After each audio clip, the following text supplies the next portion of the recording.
You've lost money on your rental property this year, or you expect to lose money. How much of that loss can you deduct as a non-real estate professional?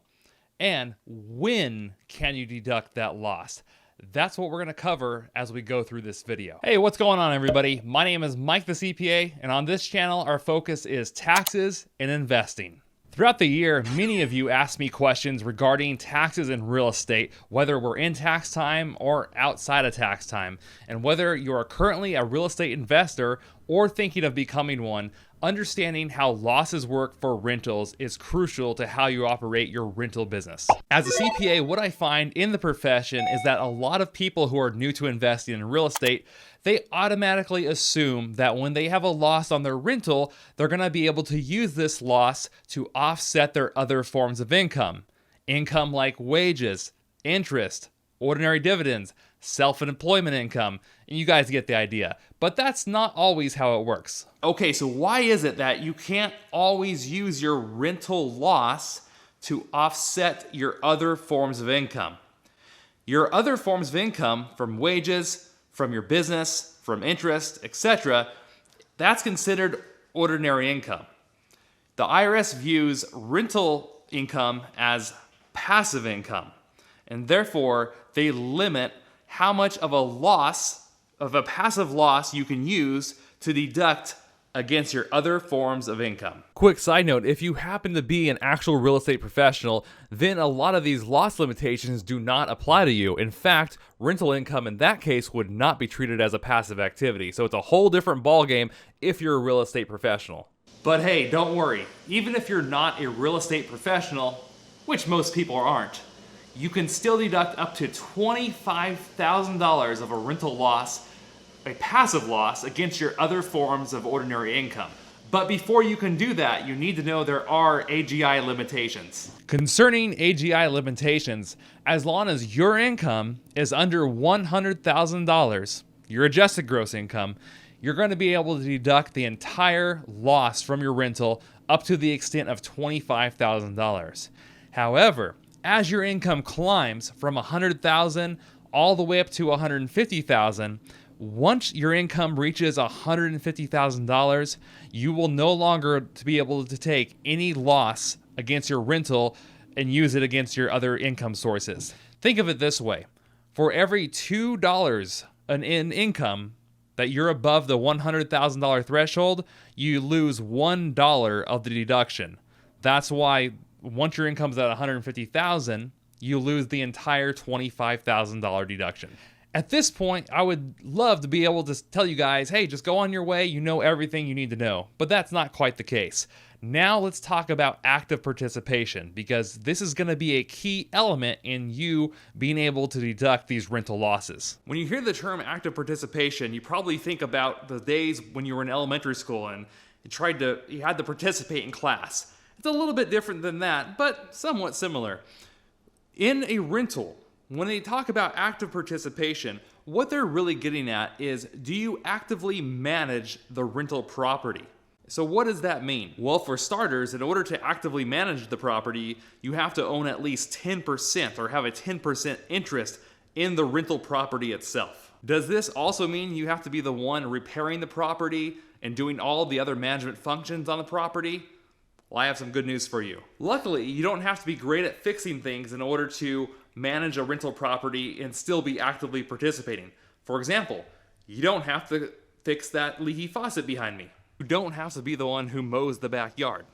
But most importantly, you do not, and I repeat, do not have to be the one who fixes the water heater and get a phone call in the middle of the night. Not only do you not have to do the repairs yourself, but even if you have a property manager, it's fine. It's totally fine. It will still qualify you for active participation. And this helpful but boring article proves my point ever so nicely, or it says a taxpayer is considered to actively have participated in a rental real estate activity if the taxpayer and the taxpayer's spouse, if filing joint, own at least 10% of the rental property, and you made management decisions in a significant bona fide sense. Management decisions include approving new tenants, deciding on rental terms, approving expenditures, and similar decisions. Now that we know what the AGI limitations are for rentals, and we know what active participation means in terms of rental management. Now let's go over to the tax forms real quick and just see what that looks like. I'm not going to bore you guys with the nitty-gritty details, but I at least want to visually show you what it looks like on the forms and how it offsets your other forms of income. Now, as promised, let's dive into those tax forms. Coming off camera so you guys can see this a lot easier.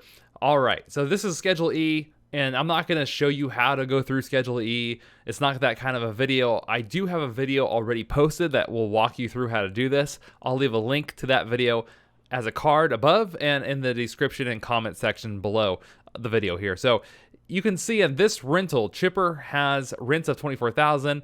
He has his different types of expenses, his commissions, or his cleaning and maintenance, his interest, repairs, and things like that. So ultimately, he loses $2,038. So he has a passive loss of that amount. That passive loss, because he's actively participating and his overall AGI is below 100,000, he can actually deduct this entire loss against his other forms of income. Ultimately, you can see that loss transferred from Schedule E, and now you can see it on Schedule 1 on line 5. You can see that loss coming through, and that is reducing his other forms of income here by $2,038. Okay, now you're probably wondering, what if I can't deduct that loss? What if my income's too high? What if I'm not actively participating? Then what happens with that loss? Do I lose it? Does it go away? Well, the answer is no, but let me show you where it shows up on your form so you know that it's still going to be there. In the event you cannot deduct the loss in the current year, you'll see that there's no loss showing down here. Comparing and contrasting, when we could deduct the loss does flow through down the line 26. But when we can't deduct a loss, nothing comes through here, which means that it's going to go to another form. Remember, you don't lose it, you just can't deduct it right now. Now, regardless of how many rentals you own, the max loss you can deduct in a given year is $25,000. Whether you own 1 property or 10 properties, really doesn't matter. That's what you can expect. So even though we have no loss coming through, that loss actually does transfer to this form right here. You want to familiarize yourself with Form 8582, and as you can see on line 3B, there's that loss right there, $2,038. And think of this form as like a holding bucket. It's going to hold the losses you can't use.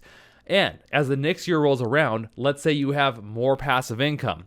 As you make more passive income, it's going to unlock the losses that are tracked here. So you're going to be able to offset your future rental income. So even though you can't deduct it right in this tax year, you're going to be able to deduct it in a future tax year once you generate more passive income. But remember, the more income you make, passive income from other rentals, then the more you can use those unused losses. So even if you can't deduct them now, you're going to be able to deduct them eventually, which is the beauty of rental real estate. You never will lose a loss. It just gets held in captivity until on that Form 8582 until you make more money. If you decide to sell the rental though, there's one exception. If you sell the rental during that year, whatever amount you have sitting in unused passive losses on Form 8582, what it's going to do is it's going to unlock that for you. The sale of the rentals of a particular rental is going to unlock those unused losses for that rental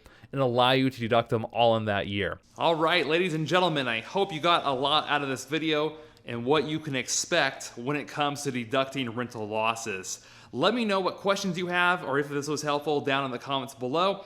Also, let me know what type of tax video you want to see next. Leave those kind of comments and questions down below. Until then, take care, and I hope to see you guys in next week's video. Peace.